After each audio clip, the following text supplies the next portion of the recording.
नमस्ते बच्चों, जय हिंद जय Bharat. Sai academy of engineers में आप सबका स्वागत है। बच्चों, आप सबके डिमांड पे आज मैं एक नए सब्जेक्ट की शुरुआत कर रहा हूं और वो है पावर सिस्टम।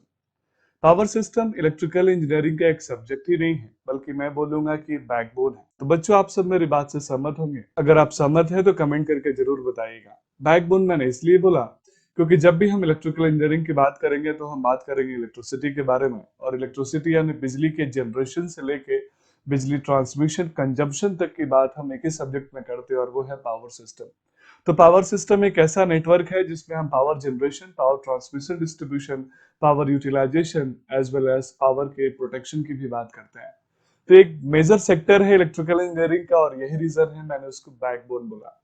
तो बच्चों, इस सब्जेक्ट की शुरुआत हम इलेक्ट्रिकल पावर जनरेशन से कर रहे हैं। बहुत सारे यूनिवर्सिटीज में इस सब्जेक्ट को हम इलेक्ट्रिकल पावर जनरेशन के नाम से जानते हैं, किसी यूनिवर्सिटी में हम पावर जनरेशन के नाम से जानते हैं। तो बच्चों, यहाँ सिलेबस हो सकता है मैच करे या ना करे, लेकिन कंटेंट जरूर मैच करेगा, और यहाँ पर्पस आपको सिखाना है, सिर्फ आपका सिलेबस कवर कराना नहीं है।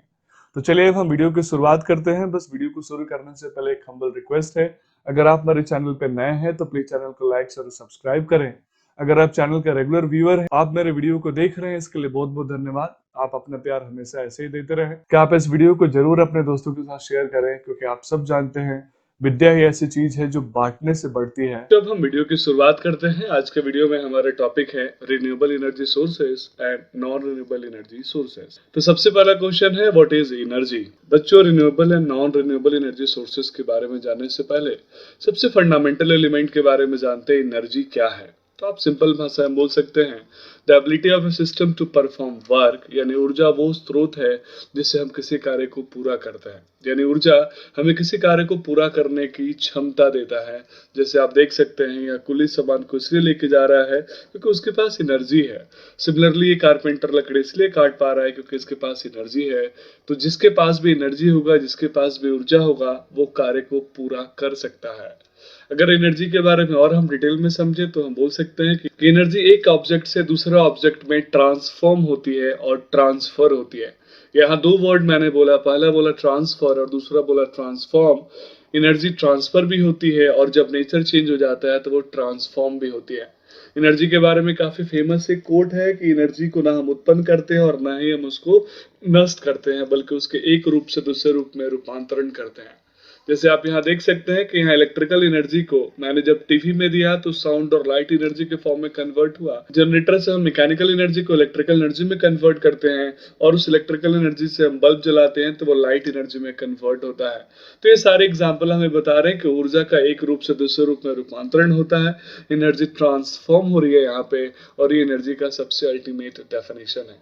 आइए बच्चों, अब हम दो प्रकार के एनर्जी सोर्सेज की बात करते हैं जो हम इलेक्ट्रिकल इंजीनियरिंग यानी पावर सिस्टम में पढ़ते हैं। सबसे पहला रिन्यूएबल एनर्जी सोर्स और दूसरा नॉन रिन्यूएबल एनर्जी सोर्स। यहाँ रिन्यूएबल और नॉन रिन्यूएबल के बारे में हम डिटेल में डिस्कस करेंगे। मुझे पूरा भरोसा है कि आप एटलीस्ट रिन्यूएबल और नॉन रिन्यूएबल एनर्जी सोर्सेज के टाइप तो जानते ही होंगे। तो चलिए सबसे पहला रिन्यूएबल एनर्जी सोर्सेज के बारे में बात कर सकते हैं। वो एनर्जी सोर्स जो हमारे नेचर में प्रचुर मात्रा में अवेलेबल है, जो सस्टेनेबल है, जो ग्रीन एनर्जी के फॉर्म में हम यूज करते हैं, और सबसे इंपॉर्टेंट जिससे हमारा इन्वायरमेंट सेफ है, सुरक्षित है, इन्वायरमेंट पोल्यूट नहीं होता है। ये सारी की सारी खूबियां जिस एनर्जी सोर्स के अंदर होंगी वो कहलाएगा रिन्यूएबल एनर्जी सोर्स। जैसे solar, hydrogen, geothermal, wind, hydro electric and biomass energy source. इनके बारे में आगे हम एक एक करके डिटेल में समझेंगे। बच्चों, रिन्यूएबल एनर्जी के टाइप्स यहाँ पे आप एक बार रिकॉल कर लीजिए। Hydro electric, wave energy, tidal energy, solar energy, biomass energy, geothermal energy and wind energy. बच्चों, इसके अलावा अगर कोई रिन्यूएबल एनर्जी का सोर्स है जो मैं यहाँ मिस कर दिया हूँ तो प्लीज आप कमेंट बॉक्स में जरूर लिख के बताएं। आप भरोसा रखें, इस वीडियो के अंत होने तक आप different type of renewable energy sources को अच्छे से समझ पाएंगे। प्लस हम एक एक करके सभी एनर्जी सोर्सेज के बारे में डिटेल में वीडियो बनाएंगे।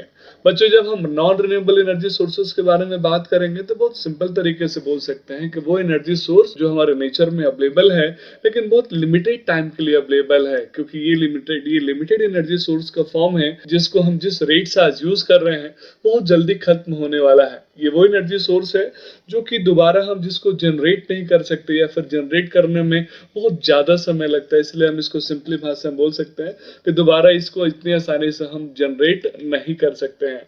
ये वो एनर्जी सोर्स है जिसको बनाने में काफी समय लगता है, जिसमें ऑर्गेनिक मैटर्स का डिकम्पोजिशन होता है, वो भी हाई प्रेशर हाई टेम्परेचर में अर्थ के नीचे डेवलप होता है और इसको बनने में कई हजार साल लगते हैं।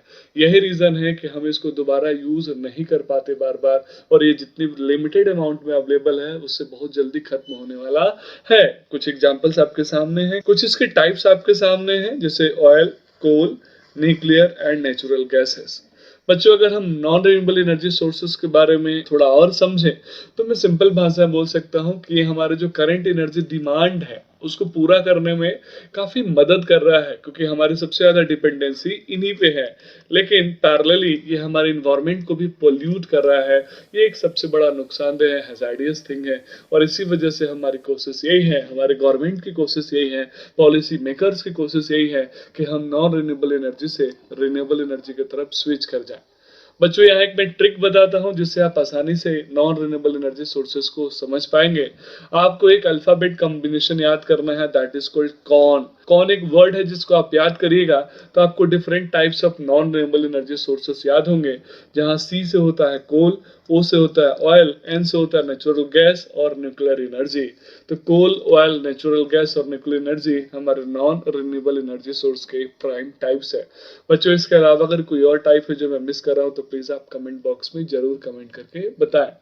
अब आइए हम सबसे इंपॉर्टेंट क्वेश्चन की तरफ बढ़ते हैं, जो ज्यादातर पूछा जाता है आपसे कि हम नॉन रिन्यूएबल एनर्जी सोर्सेज को कन्वेंशनल सोर्स क्यों बोलते हैं, और सिमिलरली रिन्यूएबल एनर्जी सोर्स को non conventional type of source क्यों बोलते हैं। तो बच्चों, इसको समझने के लिए यहाँ मैंने इसका हिंदी मीनिंग मेंशन किया है। जब हम रिन्यूएबल सोर्स की बात करते हैं तो रिन्यूएबल का मतलब होता है नवीकरणीय, मींस अक्षय। वो ऊर्जा जिसको हम दोबारा यूज कर सकते हैं वो कहलाता है नवीकरणीय, और वो ऊर्जा जो बहुत प्रचुर मात्रा में अवेलेबल है, जल्दी खत्म नहीं होने वाला है, वो कहलाता है अक्षय ऊर्जा।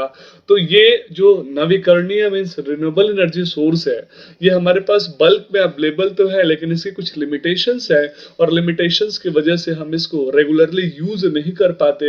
इसलिए हम इसको गैर पारंपरिक ऊर्जा का स्रोत बोलते हैं, नॉन कन्वेंशनल एनर्जी सोर्स बोलते हैं, जैसे सोलार और विंड।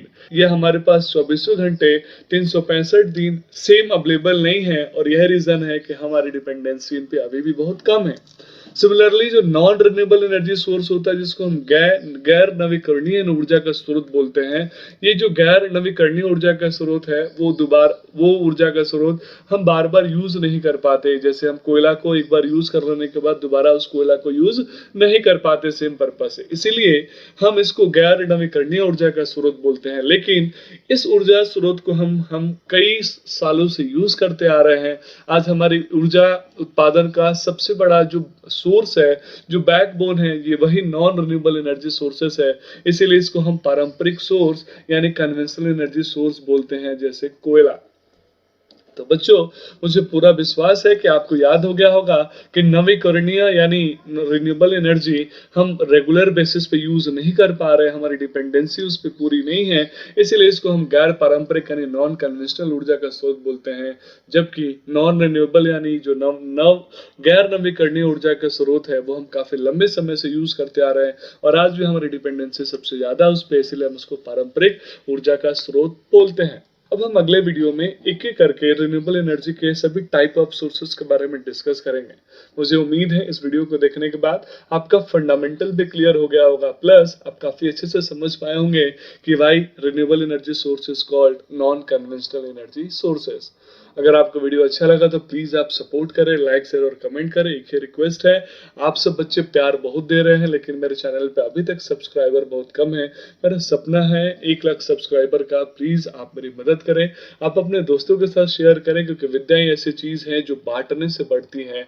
तो प्लीज आप अपने दोस्तों के साथ शेयर करें, डिस्कशन करें। अगर कोई भी क्वेश्चन आपको लग रहा है जिसका जवाब मुझसे चाहिए तो आप कमेंट बॉक्स में जरूर कमेंट करके बताओ। इस वीडियो को एंड करने से पहले मैं एक संदेश देना चाहता हूँ, जब जरूरत नहीं हो तो कृपया करके आप इलेक्ट्रिसिटी को यूज नहीं करें। बिजली को जितना बचाएंगे तो आप सिर्फ आज नहीं बल्कि आने वाला कल भी बचा रहे हैं। तो मिलते हैं अगले वीडियो में, तब तक पढ़ते रहिए और दूसरों को सिखाते रहिए। जय हिंद, जय भारत।